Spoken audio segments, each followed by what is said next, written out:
Hey, what's going on? And welcome to the video.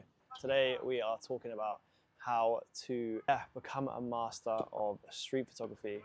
So the focus isn't so much on how to become the master, it's a focus on how to become your own master of street photography, And yeah, I hope these tips, I hope these little talking points help you in some way, shape or form. So yeah, let's just dive straight into it. Be out in it. Now, this might sound like a really silly point. It might sound like, it might sound absolutely absurd. Of course you have to be in the streets. Of course you have to be out in the world to be doing street photography. How else will you be capturing life around you?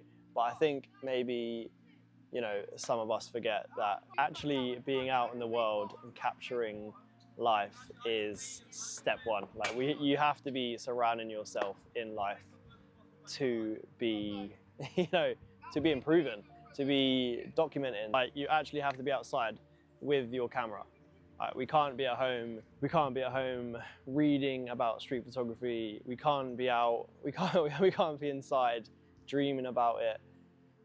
We actually have to be out in the world with our cameras and we have to be documenting. So that might sound like a crazy first point, but for me that point stands. Like, practice what you preach, practice what you dream about, just practice actually in the world. Practice using your camera. Having a routine throughout the week, for someone like me, I hate the word, routine. I think it's absolutely disgusting word. But I feel like routine breeds opportunity. Routine really helps define a lot of, successful habits. And it's no different with street photography. Have a little routine, because routine breeds opportunity. And that is what I mean when I'm saying be out with your camera. Take the opportunities where you can be out, even if it's there's a fly, even if it's just for an hour. Just get out with your camera. You never know what you're going to find, you never know what you're going to see, and you're going to miss 100% of the shots that you don't see. So yeah, that is point number one. Be out with your camera. We're going to carry on our little walk into the city centre, and yeah, let's carry on this video. I'll see you in point two.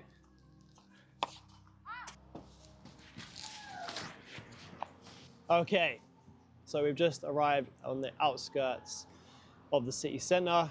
I'm down Takeaway Lane, Takeaway Road.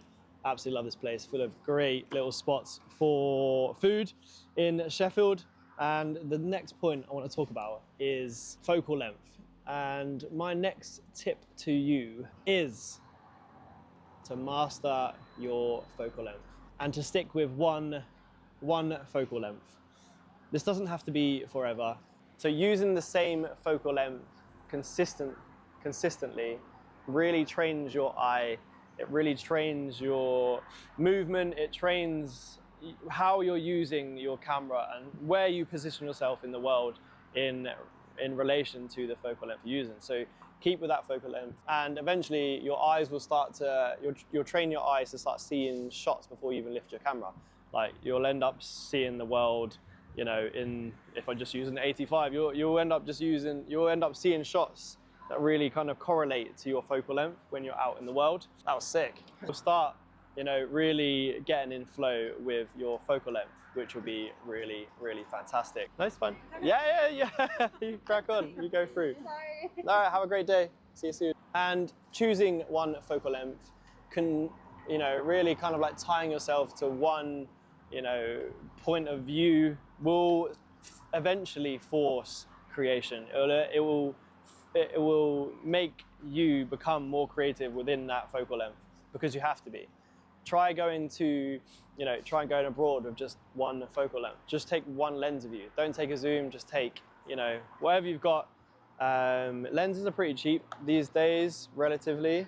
You could probably pick one up like 60 to 100 quid and see, what you can find, see what you can get with that. Everyone's looking for that uniqueness in their work, and I think each focal length tells a story. Each focal length will give you something different, and maybe, using, something like a 35, that will become your go-to lens. And when people see your work, they might be like, that person prefers the 35 to the 15, and they'll start to recognize your work maybe a little bit more. That's why I've kind of opted for this Konica 40mm 1.8. I've gelled with it quite a lot, and I also feel like it brings a uniqueness that I haven't found in other lenses. All right, we are heading into the heart of the city now, and yeah, let's move on to point 3.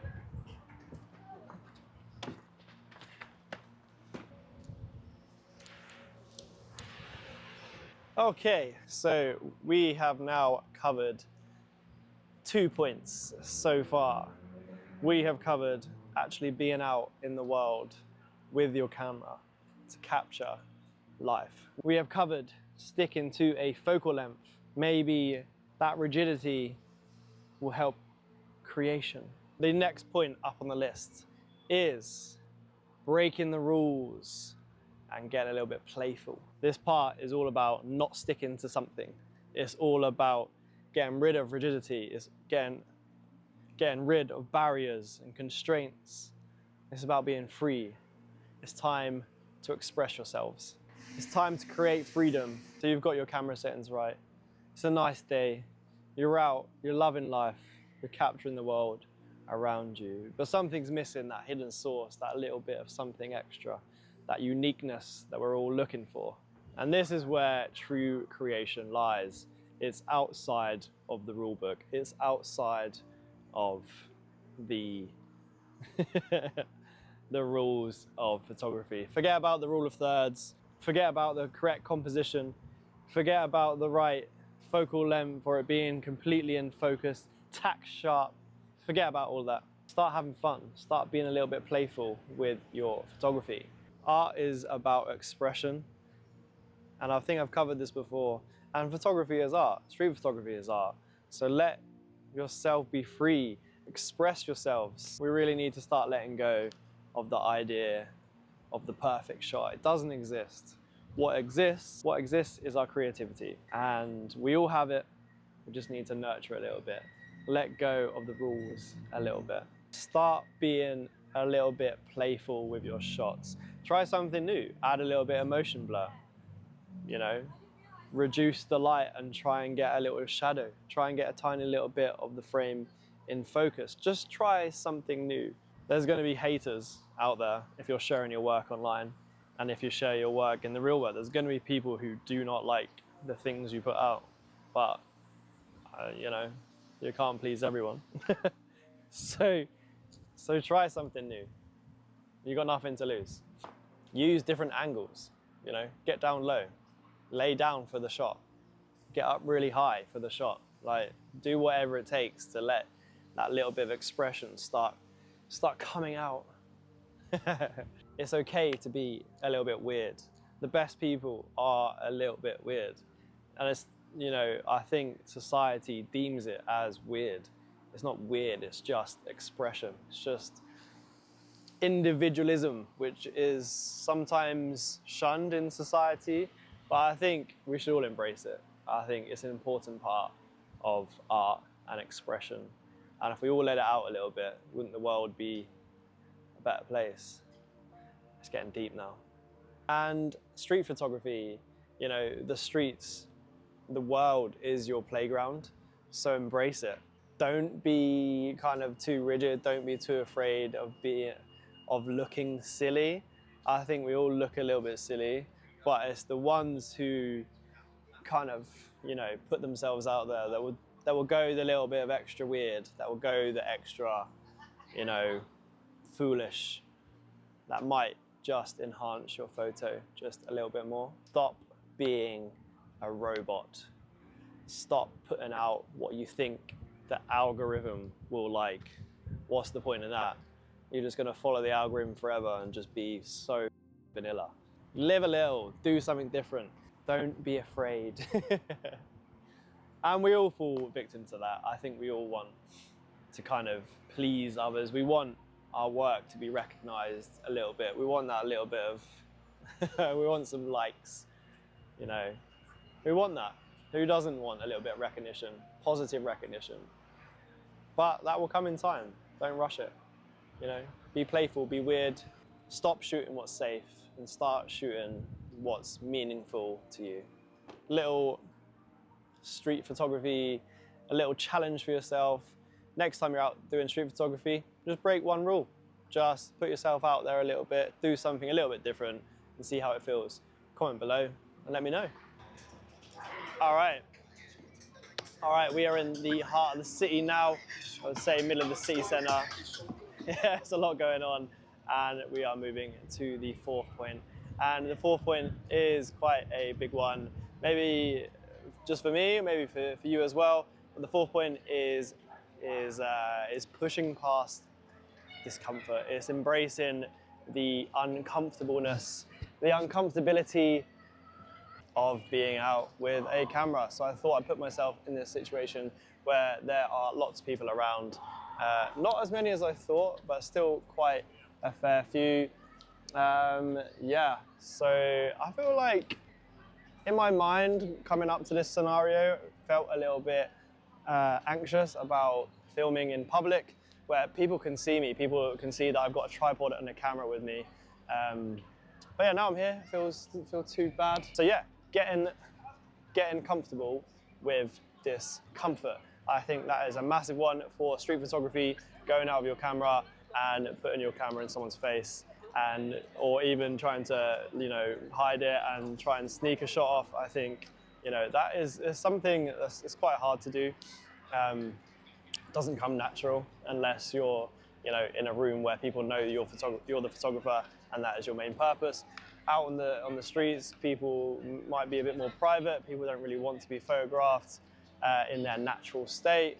But I think that's part of life. You know, we're here to document life as much as possible. And yeah, I think it's an important part of life. Yeah, hello. In the beginning, it's gonna feel a little bit awkward. It's gonna not feel too natural. Like, why you don't need to it's gonna feel a little bit awkward with your camera, like doing this in doing this in public is pretty mad. It's not natural, I don't think. I think the introduction of cameras into society is quite a big thing. It's still in some cultures, they don't like you taking their photograph. It's just a little bit daunting, like doing this. It's a little bit mad. But we're here to master street photography, and with pushing past your limits, pushing past what feels uncomfortable will push you towards mastery, will push you towards, you know, overcoming fears and, you know, getting better street shots. So get out there with your camera. Like, don't feel too awkward about it. I wouldn't say I'm the most awkward person. I'd say, you know, I've got a little bit of confidence. I don't really mind chatting to people. Right now, I feel like a bit of a filming in public, but it's all part of it. We need to remember that we're actually not invisible when we're out in the world. We're not invisible to people around us, and we should embrace that. We can talk to people, you know, introduce people into your frames by inviting them into conversation. It's okay. A lot of people are friendly. Not everyone's going to bite your head off. And if they do, move on. Like, you're going to have some bad experiences. You're going to have some great experiences. It's all part of the fun. It's all part of street photography. Confidence is the name of the game. Confidence will start getting you more shots. Will start getting you better shots. The more you own your presence in the world, the more you own your presence on the streets, doing street photography, probably the better street shots you're going to get. Yeah, so just get on and do it. If you see a moment out in the world and you don't press the shutter, that moment is gone. So try and just take the shot. Like the worst thing that's going to happen is someone might come up to you. You know, I've had people ask me to delete the shot, and I'm more than happy to do that. That is perfectly okay. You know, not all my shots, you know, are fantastic. Some are just little shots, but you never know what you're going to get. You might find a really fantastic, candid moment between two humans, more humans, and you know, it could win you loads of prizes, or not. Just take the shot, don't be afraid. Words of Shia LaBeouf, just do it. And also, we're not stealing, you know, we're not stealing shots out here. We're not doing anything illegal. In most cases, we're just taking some photographs of some, you know, some candid moments of life. And without these moments, like, how do we know what's happening in the world? And I think it's really important that we continue to document life. So yeah, push past your discomfort and just start taking shots. You've got nothing to lose and everything to gain. Okay, we have reached our final destination. We are at the end of the video. We're at the final point. And the final point, which will help you master street photography, is knowing that it isn't about the shot, it's about the journey. Whenever I hear it's about the journey, I do throw up in my mouth a little bit. However, it is so true when it comes to street photography. Street photography is never finished. It never will be finished because life carries on. Street photography will only cease to exist when life ceases to exist. Or the world puts in some kind of ban for photos in the public. I can't see that happening. The more you are out with your camera, the more you realize there is more to shoot, there is more to learn, there are more rules to be broken. Street photography is one hell of a ride. Sorry, mate. There is no end to the journey, and that's what makes it really exciting. The mastery is in the pursuit, it's not in the destination. Because humanity is constantly evolving, the world is constantly changing, photos that we are taking are just moments in time, and there will always be more moments in time for you to capture. And you know, I've been there. When I went to India, there are a few shots that really kind of resonated with me, and I thought, yes, those are the shots. I went home feeling like so satisfied. And then over time, it kind of like, that kind of dwindles. Doesn't dwindle, but it just becomes a lower flame. And then you move on to the next thing that excites you. And this will happen all the time. You will capture so many moments in time, and everyone will have a little piece of your heart. And that's the kind of, you know, the beauty of street photography. It's a never-ending story. It's never-ending journey. It's your never-ending story through the moments that you capture. It's that you know, that never-ending conversation between us, you know, the photographer, the street photographer, and the world. And what I'm kind of realizing is that sometimes it's not so much just about the street photography, it's about being present in the world. It's kind of how you engage with the world. And the more you engage with the world, I feel like, or I think it, you know, engages more with you. It kind of sends more back, which is really exciting. So start to engage with the world a little bit more. You know, when I started street photography, I really wanted to I went out with a vision in my mind of the shots that I wanted to create and capture. And in some ways, you can create that vision through finding cool little spots. But a lot of the time, it's about becoming part of the world in front of you without controlling it. And once you learn that you are not in control of anything around you, and you learn to just be part of it, and every now and again press the shutter button and capture that, you know, that moment, the better off, and maybe the better street photographies and stories you're going to start capturing. You know, a lot of the time it's just about being there. It's about showing up It's about being really open to what the world has to, offer you, in terms of life. Be flexible. Really kind of let go of any expectations that you might have when you're out doing street photography. Let the world decide what it's going to show you, and capture that moment. So just remember, there's no real, right or wrong way of doing street photography. It's all part of the creation. It's all part of uniqueness, individuality. Get out there, start doing you, be yourself, be authentic. I think authenticity is such a privilege and such a thing we should learn to harness. And go out, create your own visual story. Start creating your story one frame at a time. Remember, the world is out there waiting for you to capture it. Stay creative, get framing, and keep on adventuring on the weathered streets. Till next time. That's right, guys. Sorry. I also just want to give a little shout out to Daniel and Mohammed, those two little cool dudes out there who I met playing cricket. Keep up the good work, and yeah, stay in school.